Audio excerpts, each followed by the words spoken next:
বিশ্বকর্মা পূজার প্রসাদ খাইতে যাব, তখনই রাস্তায় আমাদেরকে ধরলো কুকুর।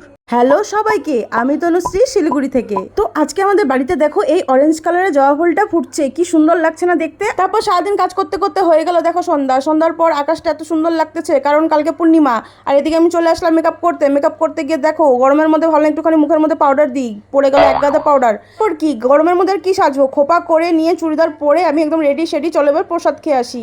আমি আর আমার গদর রেডি সেডি হয়ে বাড়ায় পড়লাম। গদর বাবা গেছে কাজে, তাই আমরা দুজনেই বেরিয়ে পড়লাম। আর বিশ্বকর্মা পূজাটা যেখানে হচ্ছে সেটা হলো আমাদের বাড়ির পাশেই, মানে আমাদের পাড়োশি। তো একটুখানি ঘুরে টুইরে আমরা আসলাম, এমনিতে তো কোথাও ঘুরতে যেতে পারতেছি না। তো রাস্তায় ওঠার পরেই দেখো এখানে কতগুলা কুকুর আমাদেরকে ঝাইকে ধরছে।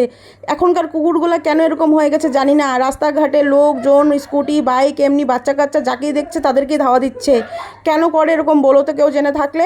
আর এই যে প্রসাদ নিয়ে এসে আমি বাড়িতে শান্তি মতন খাচ্ছি। তাহলে আজকের মতন টাটা।